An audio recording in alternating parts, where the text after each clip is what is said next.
குழந்தை நிறைவா வாழணும். அந்த குழந்தை நிறைவான நன்மைகளோட வாழ வேணும். அதான் நம்மளோட எல்லாம் பிரார்த்தனை. When we give birth to a child, we want the child to grow. And as we help and nurture the child to grow, what will be our wish? Our wish is to make sure that the child leads a righteous life. The child performs good deeds and is in the righteous path. நல்ல பாவத்தோட வீட்டில் இருக்கணும். நல்ல அனுபவங்களோட வீட்டுக்கு வரணும். அதான் பிரார்த்தனை. Our prayers is that we should have good feelings. We should come home with those good feelings. இல்லையா? நல்ல அனுபவங்கள் எல்லாம் வீட்டுக்கு கொண்டு வரணும். This child should bring in some good experiences when the child comes home. வீட்டில் நல்ல பாவத்தோட இருக்கணும். And when the child is at home, the child should have good behavior, good feelings. அதான் ஒரு அப்பா அம்மாவுடைய பிரார்த்தனை. That is what the parents pray for. இப்போ நல்ல பாவத்தோடு இருக்கணும்னாலும் நல்ல அனுபவங்களோட அந்த குழந்தை வாழ்க்கையில் முன்னேறணும்னாலும் கட்டாயம் நம்மளெல்லாம் ரொம்ப தர்மத்தை ஊட்டி கொடுத்தே ஆகணும். So if you expect the child to have good feelings, good behavior and bring good experiences, then it is our responsibility to make sure that we instill righteousness in that child. ஒவ்வொரு பறவைகளும் ஒவ்வொரு வினைகளோடு தான் பிறக்கின்றது. அந்த வினைகளை துரத்துவதற்கான யக்னங்களும் கூடவே நடத்தணும். So when a child is born, definitely there will be a lot of hurdles for that child. The child is born with those hurdles.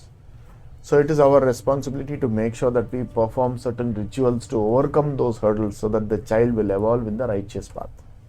இப்போ நம்ம கூட பிறக்கிற நேரத்தில் கூட பல விதமான குறைபாடுகளோடு தான் பிறந்திருக்கலாம்.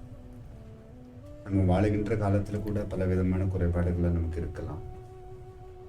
அதுக்கு தான் சொல்லுவாங்கல்ல, பூர்வ ஜன்மார்ஜிதமான கர்மாள் அப்படி ஒன்று இருக்கு. நம்மளுடைய பூர்வ ஜன்மார்ஜிதமான பழக்க வழக்கங்கள் எல்லாம் கொஞ்சம் நம்ம கூடவே பிறந்திருக்கும். அப்போ நல்ல பழக்க வழக்கங்களை எல்லாம் உயர்த்துவதற்கும் கூடாத பழக்க வழக்கங்களை எல்லாம் நிவர்த்தி செய்வதற்குமான யக்ன மார்க்கத்தில் நம்ம நிறைவா வாழணும். We are all born also with many hurdles. We are also living in these times with many challenges and difficulties. All this has come from the past. We carry all this from the past lives. It is not just from today. So to make sure that we will overcome those hurdles and to be victorious in life, we also have to perform a lot of rituals, a lot of righteous deeds. உலகத்தில் ஒவ்வொரு பிறவிகளும் ஒரே மாதிரி இல்லை தான். சிலவங்க பிறக்கிற நேரத்திலேயே பலவிதமான குறைபாடுகளோடு எல்லாம் பிறப்பது உண்டு. கர்ப்பத்தில் இருக்கும்போதே குறைபாடுகளோடு இருப்பாங்க, பிறக்கிறப்பவும் குறைபாடுகளோடு இருப்பாங்க, வாழுகின்ற போதும் அந்த குறைபாடுகளோட வாழ்வாங்க. அப்படி நம்ம நிறைய பார்த்துருக்குறோம். சிலவங்க எல்லாம் நிறைவோட பிறப்பாங்க, ஆனால் பயணத்தில் பலவிதமான துன்பங்களை தேடுவாங்க. அப்போ இதுக்கெல்லாம் என்ன பிராயச்சித்தோன்னா நம்ம நிறைய யக்னங்கள் பண்ணணும்.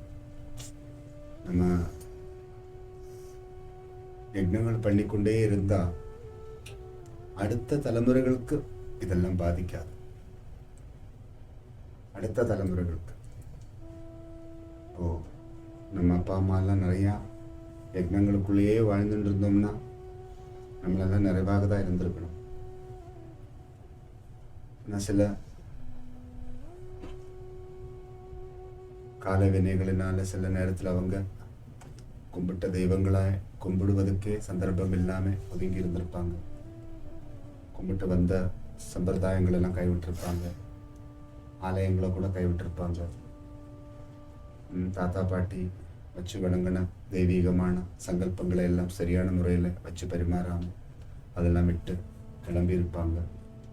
சில ஆலயங்களெல்லாம் அப்படியே மறைமுகமாகவே இருக்கலாம். சம்பிரதாயங்களை எல்லாம் சரியான முறையில் கடைபிடிக்காமல் பலவிதமான குறைபாடுகளோடு இருந்திருக்கலாம். அந்த தாக்கங்கள் கூட சில நேரத்தில் நம்மளுக்கு பாதிக்கும்.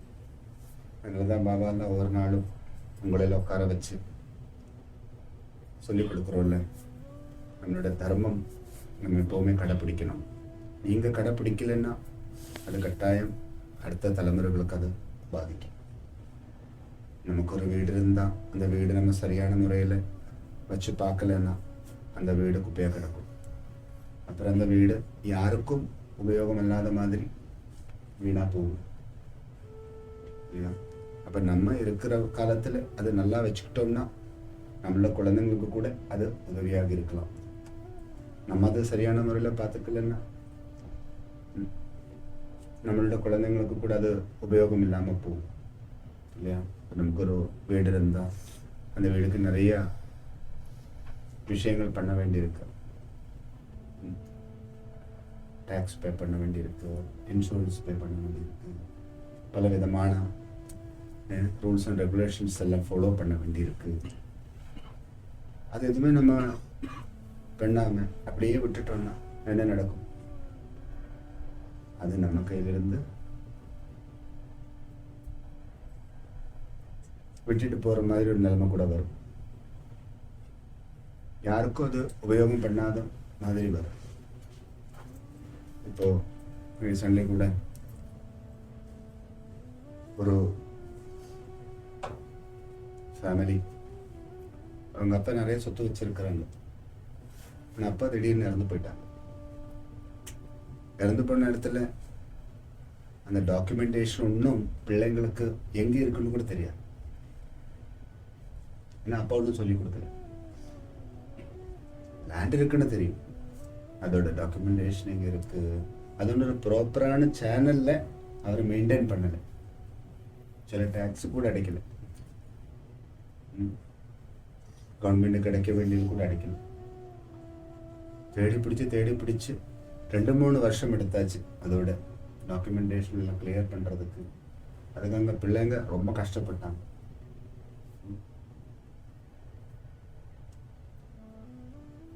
வச்சு கும்பிட வேண்டிய அப்பாவை திட்டிக் கொண்டே அந்த பணி செஞ்சுட்டு இருக்காங்க.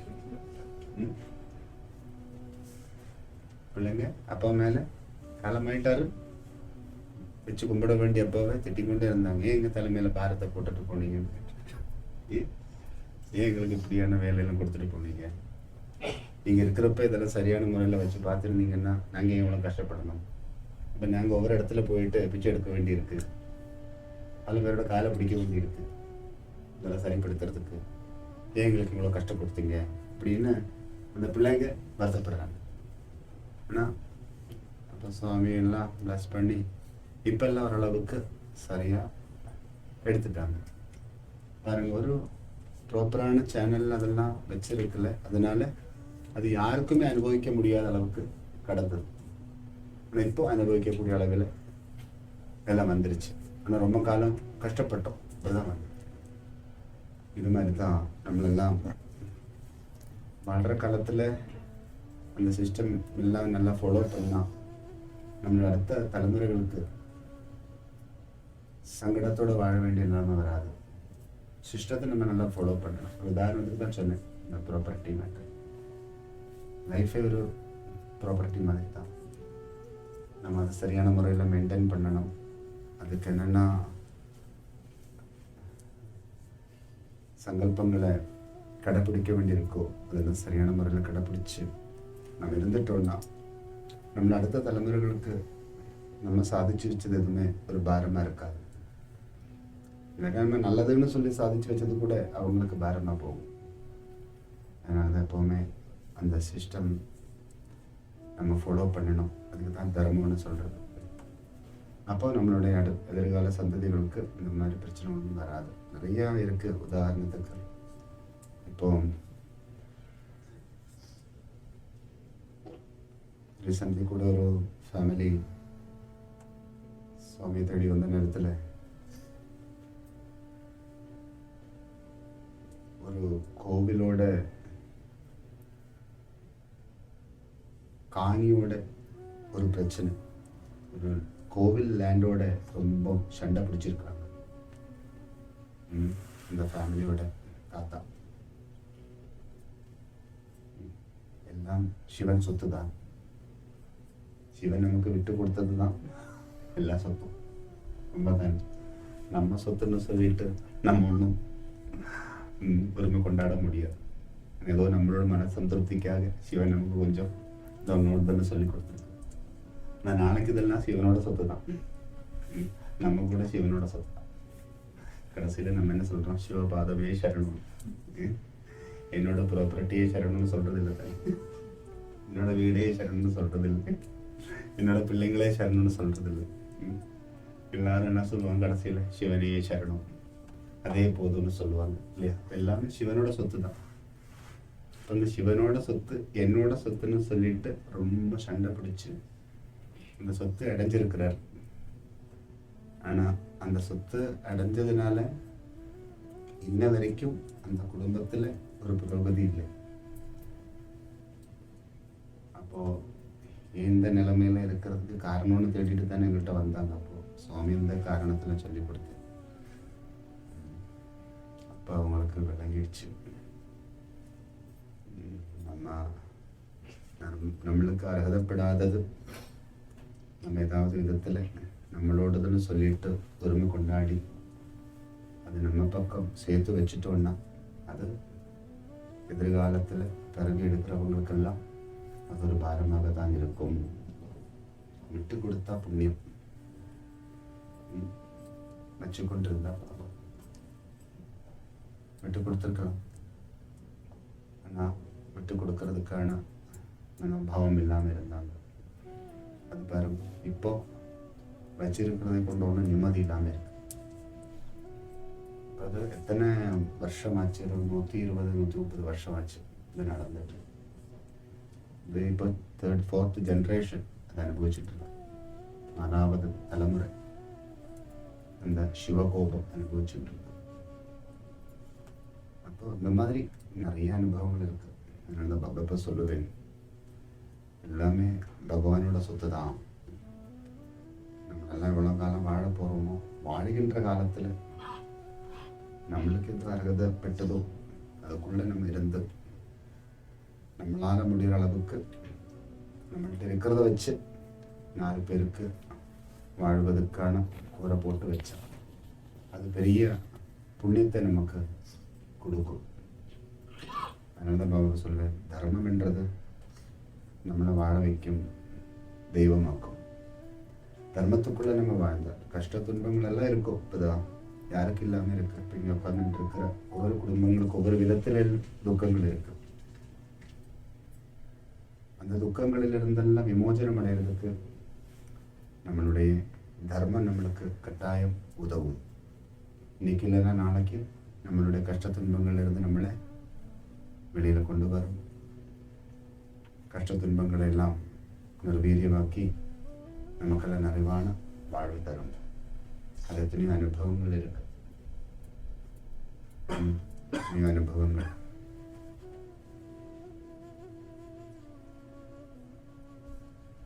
ஒரு 4 தலைமுறை 5 தலைமுறையாയി அனுபவிச்சு கொண்டிருக்கிற பாவங்களை நிர்வீரியமாக்குறதுக்கு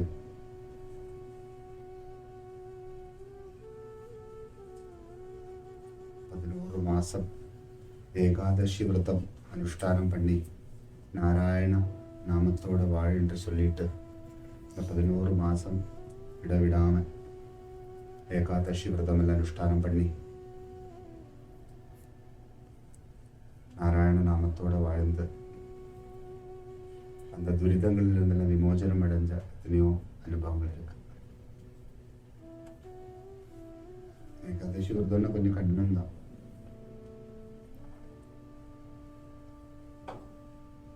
கொஞ்சம் கடினமாக இருக்கும், ஆனால் ரொம்ப நல்லா இருக்கும். ஆனால் 36 hours துளசி தீர்த்தத்தோடு இருக்கணும். 36 மணி நேரம் துளசி தீர்த்தம் மட்டும் குடிச்சுட்டு இருக்கணும். தியாகம் நம்மளை வருத்தி தான் அந்த அனுஷ்டானத்திலிருந்து அந்த நாராயண கிருபை அடையணும். இனி அவ்வளோலாம் நம்மளால் பண்ண முடியலன்னு கூட இந்த 36 ஹவர்ஸ் சுத்தமாக இருந்தால் போதும். 36 மணி நேரம் ஒன்றும் நம்மளால் முடியாது. தீர்த்தம் மட்டும் முடிச்சுட்டு இருக்கிறது இதெல்லாம் யோகிகளால் தான் முடியும். நம்மளெல்லாம் காலையில் எழும்பினா நமக்கு வேலை இருக்குது, வேலைக்கு போனோம், பல விதமான வெத்த துன்பங்கள் இருக்குது. அப்படியெல்லாம் இருக்கும்போது தீர்த்தம் மட்டும் குடிச்சுட்டு இருக்க முடியாது. இப்போ சுகர் இருக்கிற பேஷண்ட்ஸ் எல்லாம் 36 ஹவர்ஸ் தண்ணி மட்டும் குடிச்சுட்டு இருந்தால் என்ன இருக்கும்? உடம்பு ஒத்துழைக்காது. அப்போ அதுக்கு பக்தி பூர்வம் இன்னைக்கு சாயங்காலம் 6 மணிலேருந்து நாளைக்கு காலையில் 6 மணி வரை, அங்கிருந்து அடுத்த நாள் சாயங்காலம் 6 மணி வரை 24 மணி நேரமாவது அந்த பக்தி பூர்வம் சுத்தமாக நாராயண ஸ்மரணத்தோடும் நாராயண நாமத்தோடும் நாராயண பாத சேவையோடும் நம்ம இருந்துட்டோம்னா அது நமக்கு நல்ல நிறைவு தரும். ஏகாதசி விரதம் மாதம் மாதம் அமாவாசை மாதிரி பௌர்ணமி மாதிரி ஏகாதசியும் இருக்கு.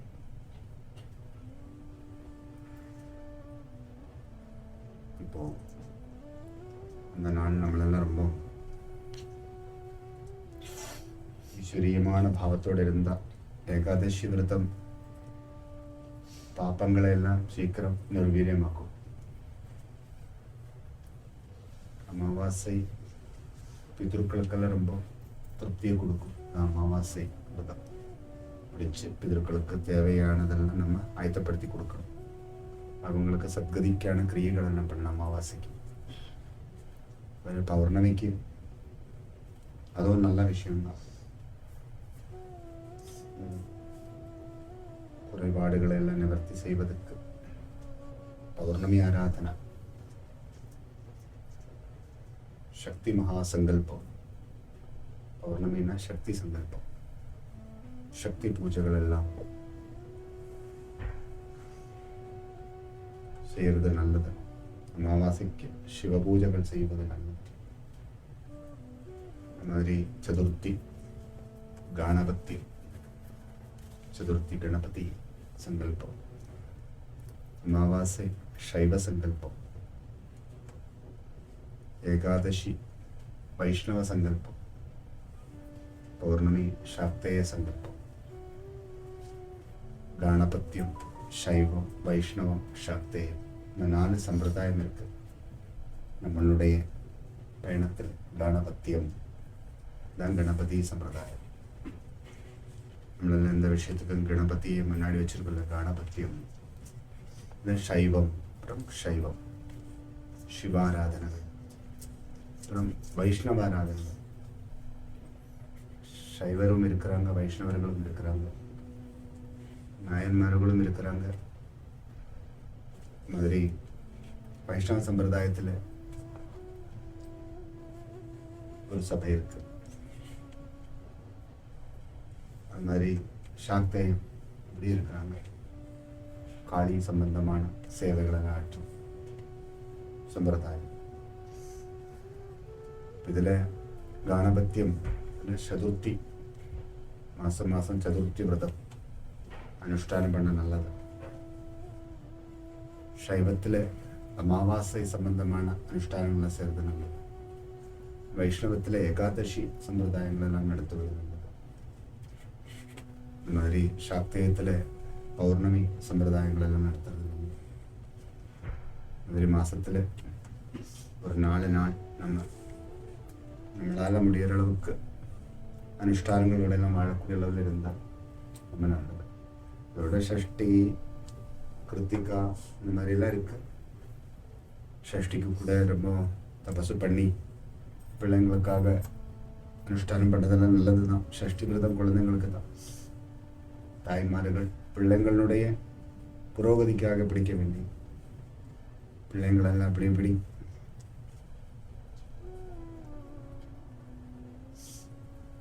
இருக்கின்ற போது சரியான முறையில் அவங்க இருக்கணுன்றதுக்காக ஷஷ்டி அனுஷ்டானங்கள் எல்லாம் பிடிச்சாங்க.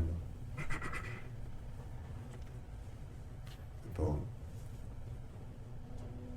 இதை விட எல்லாம் மேல என்ன தெரியுமா, எப்போ நல்லதோடு இருந்து நல்லதுக்கெல்லாம் ஒத்துழைக்கிற மாதிரி இருந்து நல்லதெல்லாம் சாதிக்கிறோம்ல, இதுல எல்லா விரதமும் இருக்கு. நல்லதோடு இருந்தா போதும். உங்களுக்கு தெரியும் தானே, நம்ம எந்த ஒரு உயிரினங்களுக்கும் துன்பத்தை கொடுக்காம, எந்த ஒரு உயிரினங்களுக்கும் துன்பத்தை கொடுக்காம இந்த இயற்கையோடு இயற்கையாக நம்ம வாழக்கூடிய அளவில் நம்ம இருந்துட்டோம். ரொம்ப நாள் இயற்கையோடு இயற்கையாக நம்ம இருக்கணும். யாரையும் வேதனைப்படுத்துவது போல நம்ம இருக்காம நம்ம வேலையை பார்த்துக்கொண்டு இந்த இயற்கையோடு நம்ம ஒற்றுமையாக இருந்தால் ரொம்ப நல்லது. எல்லாத்துக்கும் நம்ம நன்றி கூறணும். நம்ம ஒவ்வொரு நாளும் சொல்லுவோம்ல, பூமி தேவதாயே நமஹ, மம ஆகாஷ தேவதாயே நமஹ, மம வாயு தேவதாயே நமஹ, மம அக்னி தேவதாயே நமஹ, மம சமுத்திர தேவதாயே நமஹ. இந்த பூஜையே அதுதான், பஞ்ச உபச்சார பூஜை. ஜலம், இங்கே ஜலம் வச்சிருக்கு, கந்தம், புஷ்பம், தூபம், தீபம், 5 உபச்சாரம். ஜலத்துக்கு அப்புறம் கந்தம்,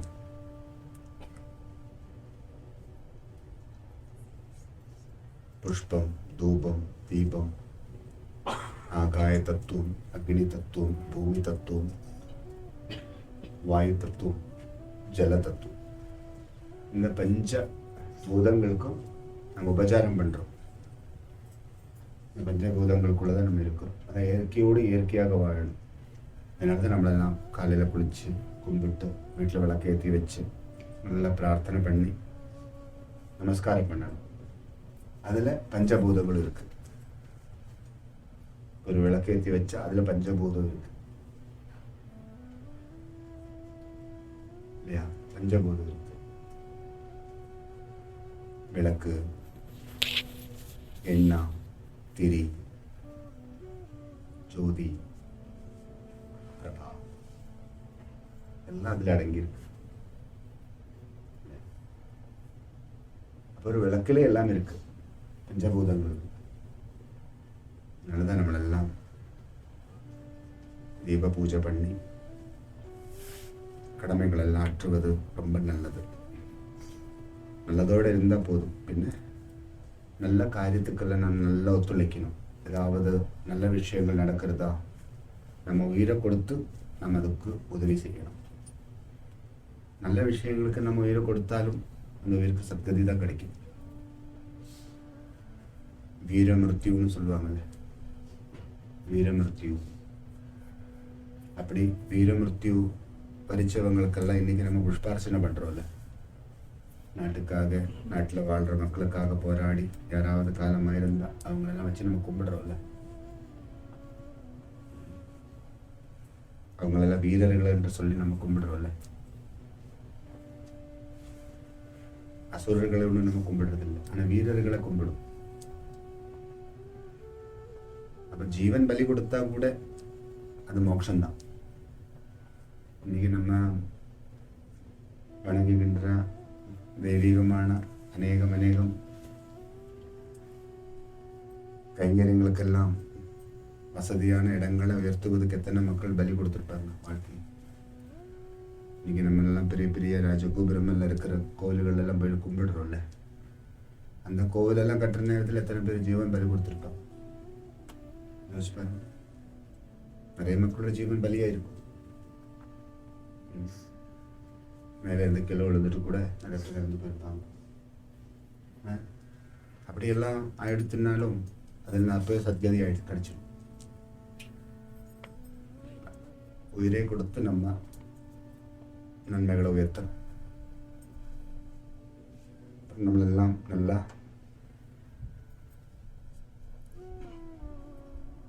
பயணத்தில் ஆழமாக இருந்தால் அதே பெரிய முக்தி மார்க்கம். அதனால தான் நம்மளெல்லாம் நல்லா விஷயங்களோட ஆழமாக இருந்து நல்ல விஷயங்களுக்குள்ளெல்லாம் ரொம்ப நம்மளால் முடிகிற அளவுக்கு உதவிகள் எல்லாம் பண்ணி 4 பேர் நல்லபடியாக வாழ்வது கண்டு ஆனந்தம் கொள்ள, அதுதான் விசேஷமான மார்க்கம். விரதமெல்லாம் வேணும். ஒவ்வொரு நாளும் நம்ம சுத்தமாக இருந்தால் போதும். ஒவ்வொரு நாளும் நம்ம என்ன சொல்கிறோம், நல்லா சுத்தமாக இருந்து நமக்கு தெரியும் எப்படி இருக்கணும். நம்மளுடைய சமய வழிபாடுகளெல்லாம் நம்ம ஆழமாக இருக்கணும், சைவமாக இருக்கணும். அசைவங்களோடெல்லாம் பெருசாக உறவு கொண்டாடக்கூடாது. இது ஒரு உயிர் எடுத்து, அந்த உயிர் இருந்த இடத்த தானே நம்ம உணவாக எடுக்கிறோம். அது ஒரு பிராராப்தம் தான். உண்மை, ஒரு உயிர் எடுக்கிறோம், அந்த உயிர் இருந்த இடத்த நம்ம உணவாக எடுக்கிறோம். இந்த மாதிரி அசைவ சம்பிரதாயங்களெல்லாம் நல்லா ஈடுபாடுகள் வச்சுக்காம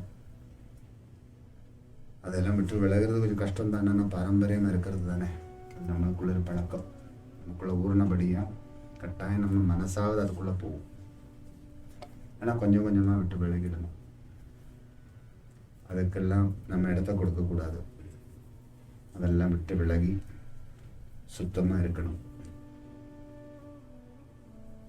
அப்புறம் மனசும் புத்தியெல்லாம் எப்போவுமே தர்மத்தில் ரொம்ப ஈடுபாடுகளோடு இருக்கணும். அதுதான் வாழ்க்கை. நம்மளோட பயணங்கள் எப்போவுமே நல்ல விஷயங்களை உயர்த்துவதற்கென்று இருந்தால் போதும். அதுவே நம்மளுக்கு சுக்கிரன் பிரசாதிக்கிறதுக்கு காரணம். ஓம் சரவண பவா. Om Sharavana Baba. Babaji said there are many forms that take birth in this planet. Human beings also. We come with a lot of deficiencies. All these forms will have some deficiencies. Human beings also are born with many deficiencies, many deformities, many defects. But some of them have a lot of abundance also. They have all the adequacies with them. But over a period of time, because of the wrong deeds, wrong habits, we create a lot of hurdles and problems for ourselves. So the parents are also responsible, our ancestors are also responsible for this. Because of inadequacies of the situations that they were in, they have committed some mistakes for which they have acquired those karmas. And these karmas over a period of time are also transferred to the future generations. And we become responsible for it. So whatever our parents do, our ancestors do, we will definitely receive the result of it, whether it's good or bad, the good merits and the bad merits. We will have to experience that.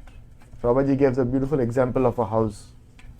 If our parents have a beautiful home but they don't take care of it, and the whole house becomes very dirty and becomes like a garbage, then the house becomes of no use for the children. The children have to then take care of the house, to cleanse the house. We have to bear the brunt of all of that. So Babaji gave a couple of examples of similar incidents in the past. When a family had come, a lot of problems that they had because of the property which they inherited from their parents.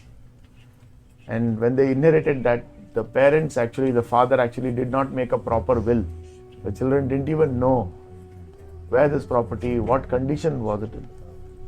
So after the father passed away, when they went, they got to know that even the taxes were not paid, the insurance was not paid, the documents were not in place. So they were struggling. They were running from pillar to post to the courts to get these things done. That's when they met Babaji, and then Babaji guided them, blessed them, and helped them overcome this over a period of time.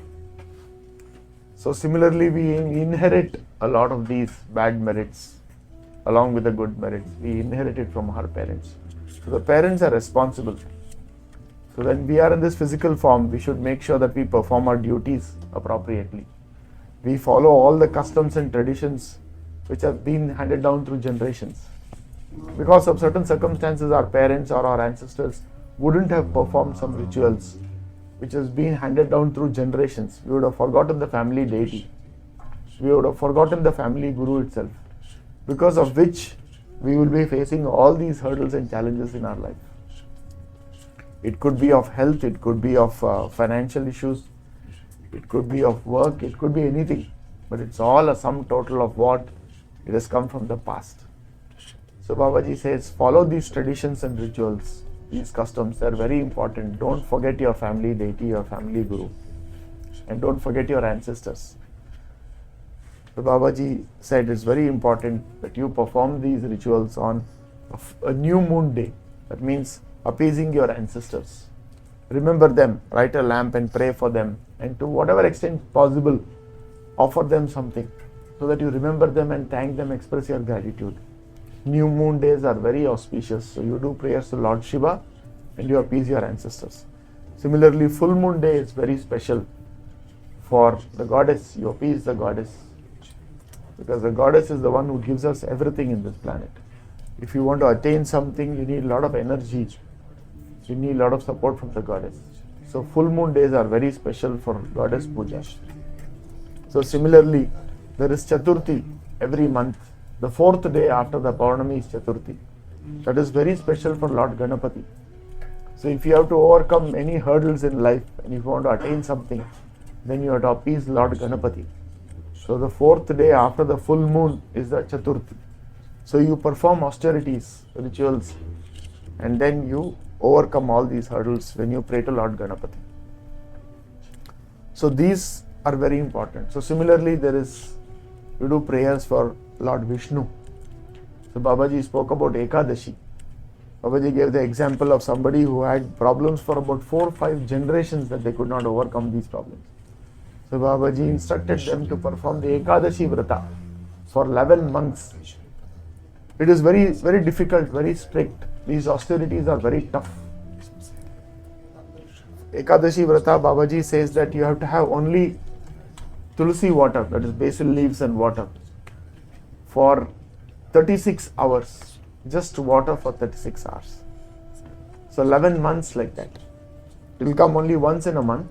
Once in a month for 36 hours you have to perform that penance. Babaji says it's not possible because of our health conditions. So if you want to appease Lord Vishnu and if you want to attain a lot of good things in life, it could be for family development, it could be for financial struggles that you want to overcome, then Babaji says at least you perform for 12 hours or for 24 hours. Try to be as pure as possible. Try to perform some good deeds. Try to be in prayer. Chant the name of Lord Narayana as much as possible for those 24 hours. Once in a month for 11 months. Also Babaji spoke about the Shashti for Lord Subramanya. Every month there is Shashti. So you can perform prayers for Lord Subramanya for the development of the child, for health and for wisdom. You appease Lord Subramanya. So these examples Babaji has quoted and Babaji has given references and instructions so that whatever we have carried from the past, we will be able to cleanse all of them. It could be inherited from our parents and ancestors. It could also be our own wrongdoings in the past. If we have to overcome all of this, definitely we have to do good. Definitely we have to perform penance, we have to perform sadhana, spiritual activities. Only then we will be able to overcome all of this. So performing good deeds, to be in the company of good people, to be in the good path is the only way. So have faith and devotion. Only then you can be liberated from all these troubles. Om Sharavana Bhava.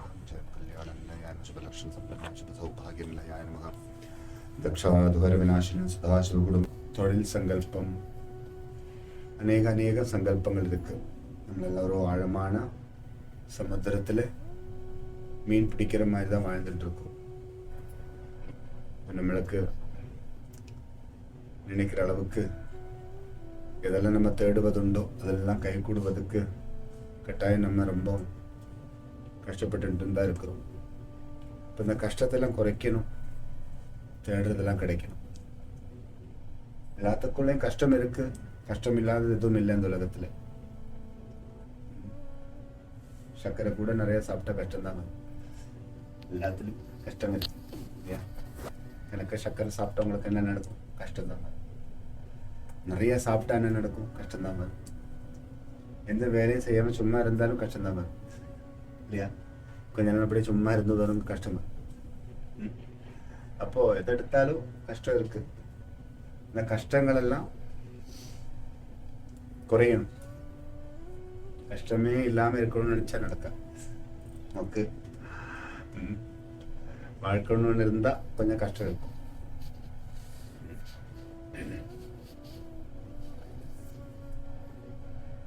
10 kilo தங்கத்தை நம்ம ஒரு பையில் போட்டு கையில் பிடிச்சிட்டு போகிறோமா, கைக்கு கொஞ்சம் கஷ்டம்தான் வரும். கொஞ்சம் தூரம் போகும்போது மாற்றி பிடிச்சிதான் ஆகணும் இல்லையா?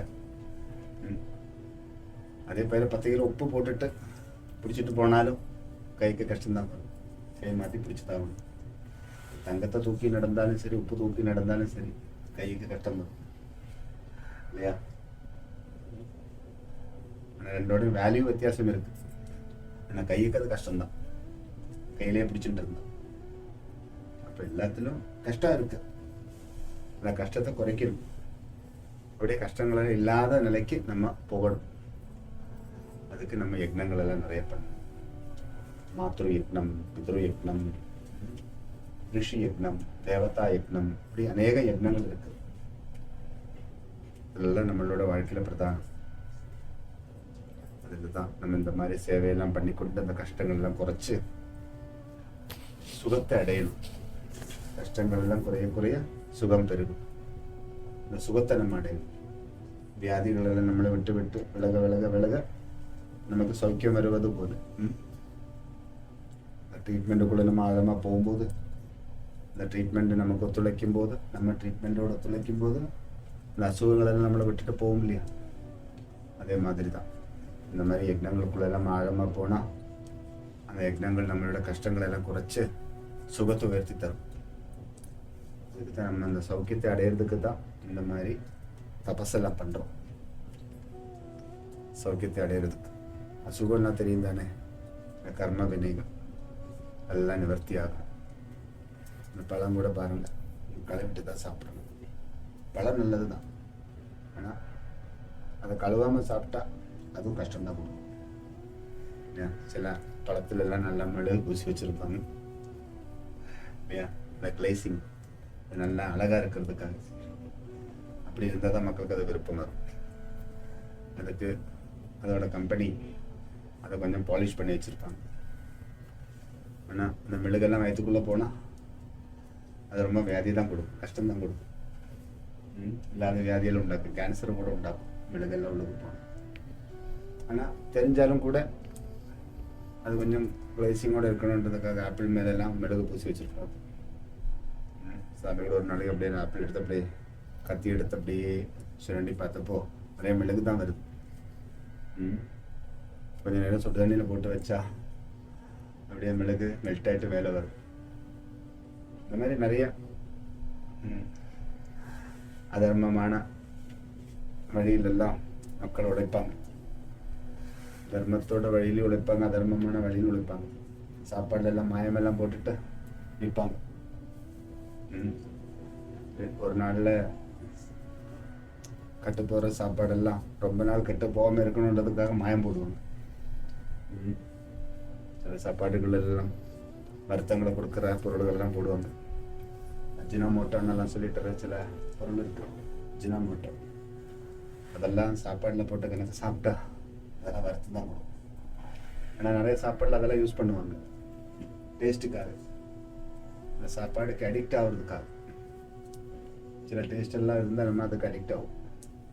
அப்புறம் அந்த டேஸ்ட் மட்டும் தேடி போகும். ஆல்கஹாலாக இருந்தாலும், ஸ்மோக்கிங் சம்பந்தமான பொருள்களாக இருந்தாலும், எல்லாத்துலேயும் ஒரு அடிக்ஷன் இருக்கு. இப்போ அதார்மிகமான மார்க்கத்தில் கூட உலகத்தில் மக்கள் நிறைய சம்பாதிச்சு வாழ்வாங்க, தர்மத்தை எல்லாம் பெருசாக எடுத்துக்காம. அந்த மாதிரி விஷயங்களால நிறைய மக்கள் வேதனை அனுபவிப்பாங்க. இப்போ ரீசெண்ட்லி ஒரு பையன் கேரளாவில் தான் நடந்துருக்கு. சாப்பாட்டில் பாயசல் போட்டுட்டு அப்பா இறந்துட்டார். 2-3 பேருக்கு அதை நல்லா பாதிச்சிருச்சு. பாருங்க, ஆச்சரியமான புத்தி. என்ன காரணம்னு கேட்டப்போ அந்த பையன் சொல்லியிருக்காரு,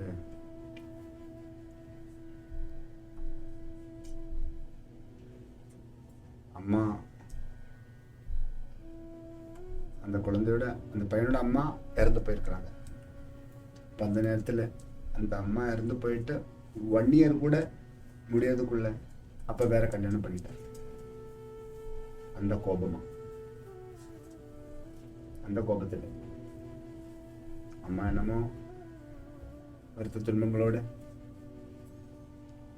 காலமாயிட்டாங்க. அப்போ அந்த அப்பா அந்த அம்மா இறந்து போயிட்டு அந்த அம்மாவே நினைச்சு வாழாம, அம்மா இறந்து போயிட்டு 1 year கூட ஆகாமத்தம் போது இன்னொரு கல்யாணம் பண்ணிட்டு வாழ்ந்துட்டாங்க. அப்போ இந்த பையனுக்கு இது நடந்து ரொம்ப வருஷம் ஆச்சு. இந்த கோபம் மனசுக்குள்ளே இருந்திருக்கு. அந்த பையன் என்ன பண்ணியிருக்கு, பாய்சன் உண்டாக்கிட்டு இட்லி சமைச்சோம். அந்த இட்லியில் போட்டிருக்கு, இட்லி மாவுக்குள்ள போட்டு இட்லி சமைச்சிட்டு சாப்பிட்டவங்க எல்லாம் அப்பா சாப்பாடெல்லாம் சாப்பிட்டுட்டு வெளியில் போயிட்டு ஏடிஎம்மில் போயிட்டு காசு எடுக்க போயிருக்கிறார். அந்த இடத்துல மயக்கம் போட்டு கள்ள விழுந்துட்டு இறந்து போயிட்டாங்க. 2 பேர் தென்னை மரத்தில் ஏறிட்டு தேங்காய் பறிக்கிறதுக்கு வந்திருந்தாங்க அந்த வீட்டுக்கு. அவங்களும் சாப்பிட்ருக்காங்க. அவங்களுக்கும் ரொம்ப பாதிப்பு வந்துருச்சு. ஆனால் தப்பிச்சுட்டாங்க. அப்புறம் அந்த அம்மாவுக்கும், இந்த 2வது கல்யாணம் பண்ண அந்த அம்மாவும் 2 பேரையும் அழிக்கணுன்றதுக்காக தான் பண்ணியிருக்கு. அந்த அம்மாவும் சாப்பிட்ருக்காங்க. அம்மாவும் இறந்து போகல, அந்த 2 வேலைக்காரங்களும் இறந்து போகல, அப்பா மட்டும் இறந்து போயிருக்காங்க. மற்றவங்களுக்கு ரொம்ப பாதிப்பு பாருங்க. துர்புத்தி, துர்புத்தின்னு சொல்லும்ல, அசுரிகமான புத்தி. இந்த மாதிரில உலகத்தில் நடக்குது. இப்போ வேற ஒரு நியூஸ் போயிட்டீங்களா, ஒரு பையன் 23 ஏஜ் தான், ட்ரெயினில் கேரளாவில் காலிக்கட்டு இல்லை ஒரு ட்ரெயினுக்குள்ளே ஏறி சீமெண்ணை ஊற்றிட்டு ட்ரெயினுக்குள்ளே நெருப்பு போட்டுட்டாங்க. ட்ரெயினுக்குள்ளே நெருப்பு போட்டுட்டு 3 பேர் இறந்துட்டாங்க. ஒரு அம்மா, ஒரு குழந்தை, ஒருத்தரில் இறந்துட்டாங்க. எல்லாம் நெருப்பை பார்த்த உடனே ட்ரெயின்லேருந்து குதிச்சுட்டாங்க. போய் ட்ராக்கில் இருந்து கிடக்குறாங்க. பையன் நெருப்பு போட்டுட்டு வேறு கம்பார்ட்மெண்ட்டில் போயிட்டு உட்காந்துட்டு ஆனால் பிடிச்சிட்டாங்க. பையன் இங்கே எல்லாமே போயிருக்கு. டெல்லியிலேருந்து எங்கேயோ தான் வந்திருக்கு. பாருங்க, ஆசுரிகமான சக்திகள் ஒரு வேஷத்தில் தாண்டவம் ஆடுது உலகத்தில். அப்பாவி மக்கள் இந்த மாதிரி காரணத்தை கொண்டு ஜீவனை பலி கொடுக்க வேண்டி வருது. இந்த மாதிரி ஆசுரிகமான தாண்டவங்கள் உலகத்தில் பல விதமாக நடக்குது. காலம் அப்படிதான் போகும். என்னன்னா தர்மம் இல்லை தானே. எல்லாரும் சுயநலத்துக்காக தன்னுடைய சுகத்துக்கு என்று நினைச்சு இதெல்லாமா பண்ணுவாங்க. கோயில்களில் கூட பாருங்க, சண்டையும் சச்சரவும் பிரச்சனைகளும். தர்மம் ரொம்ப கம்மியாகுது. தர்மத்துக்கு தலை தூக்க முடியாம இருக்கு. யாராவது தர்மத்தை போதிக்கிறதுக்குன்னு இந்த உலகத்துல வந்து அவங்களையும் சும்மா விட மாட்டாங்க, அவங்களையும் வாழ விட மாட்டாங்க. இந்த உலகத்துல நிறைய அப்படியும் நடக்குது. தர்மத்தை போதிச்சு தார்மீகமான பணிகள் எல்லாம் ஆற்றிக்கொண்டு மக்களை எல்லாம் சேர்த்து வச்சு மக்களை எல்லாம் தர்மத்துல உயர்த்துவதற்கென்று யாராவது முயற்சி எடுத்தா அவங்களையும் சும்மா விட மாட்டாங்க. ஷிரடி சாய்பாபாவையும் சும்மா விடலை, சத்ய சாய்பாபாவையும் சும்மா விடலை, சரவண பாபாவையும் சும்மா விடாம. எல்லாருக்கும் பிரச்சனை இருக்கு. எல்லாம் குண்டை தூக்கிட்டு மேலே போடுவாங்க. வளர வளர கவனமா இருக்கும். பேசாம மூலையில் போய் உட்காந்த பிரச்சனை இல்லை. ஏன்னா 4 பேர் நல்லா இருக்கணும்ன்றலாம் சொல்லிட்டு ஏதாவது ஒரு காரியம் பண்ண போனா, ஏதாவது சேவை பண்ணிட்டு மக்களை எல்லாம் நல்லா நிலைமைக்கு கொண்டு வரணும்னு நினைச்சிட்டு ஏதாவது பணிகளெல்லாம் ஆற்றுவதற்கு யாரு முன்னுக்கு வந்தாலும் பிரச்சனை தான். ஆனா பயந்துக்கிட்டு தோத்து போயிடும்னு நினைச்சுக்கிட்டோன்னு நம்ம இதுல இருந்து பின்னுக்கு போகக்கூடாது. உயிரே பலி கொடுக்க வேண்டி வந்தாலும் தர்மத்தை உயர்த்துவதற்காக வாழ்க்கையை அர்ப்பணித்துக் கொள்ளணும்.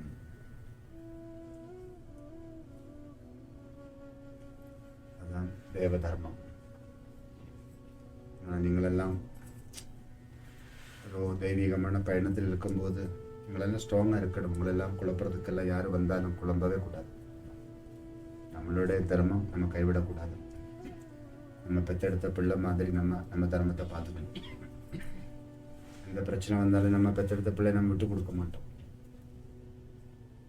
அதே மாதிரி தர்மத்தை நம்ம விட்டு கொடுக்கக்கூடாது. தர்மம் நம்மளுடைய பெத்த தாய். நம்ம பெத்த தாயை நம்ம கைவிடக்கூடாதுல்ல. இன்னைக்கு நம்மளெல்லாம் இங்கே உட்காந்துட்டு இருக்கிறோம்னா தர்மம் தான் அதுக்கு காரணம். நம்மளோட பூர்வீகம் நமக்கு தர்மத்தை ஊட்டி கொடுத்துருக்கு. அந்த தர்மம் நமக்குள்ள ஊர்னபடியாக தான் நம்மளெல்லாம் இந்த வழியில் இருக்கிறோம். இல்லாட்டினா நம்மளெல்லாம் இன்னைக்கு இங்கே இருக்க போகிறோமா இல்லை.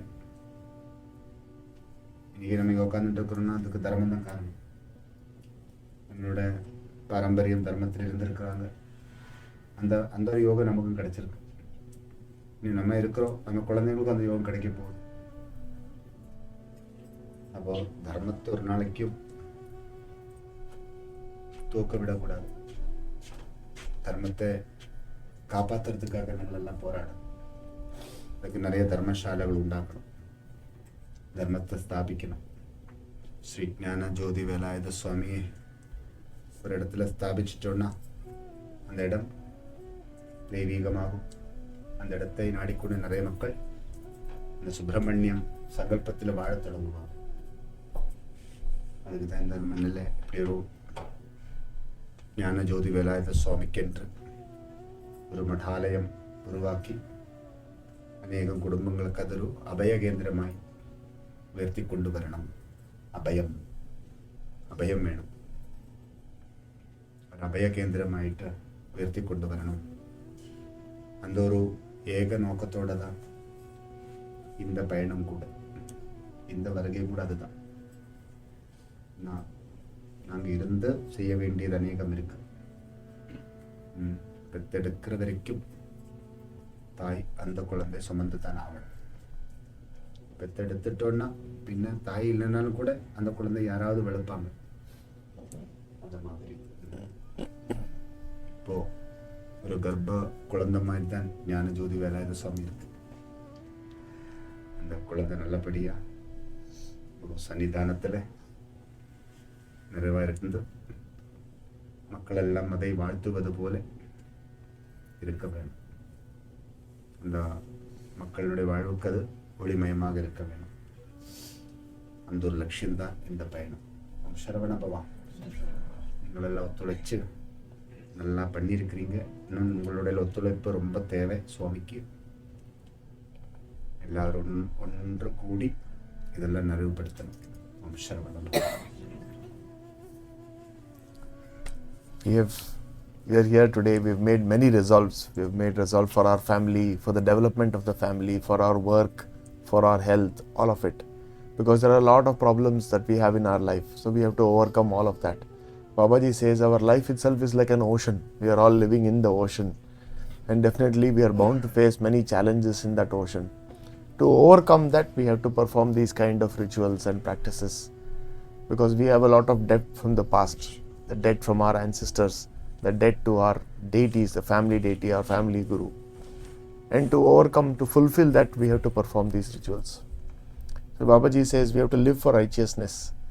Only with that we will be able to win over life. Babaji gave so many examples now. Babaji said very profoundly that even if it comes to a point that you have to give up your life for righteousness, do that. Because only then you can protect righteousness. There have been so many incidents in the past. Babaji gave examples also earlier of constructing a temple. When the Rajagopuram is being constructed, many people would have given up their life. But they would have attained liberation immediately at that moment. They would have instantly reached the feet of the divine. That's the kind of commitment that we should have and conviction that we should have. No matter what, that we will not let go of this righteousness. That's how our parents lived, our ancestors lived. And that is what we have received from them. And today, if you are able to be in the presence of a Sadhguru, performing these rituals, being in the righteous path, it's because of what our parents have done and kept. So similarly, whatever we do, our children are going to benefit. The future generations are going to benefit. That is very important. Babaji gave now so many examples. So all these examples are meant for our understanding that no matter what happens, if people come to disturb our mind, to distract us from the path, don't be distracted. It is easy to be distracted, but don't be distracted. Continue to be convicted in this path of righteousness. Om Sharavana Bhava.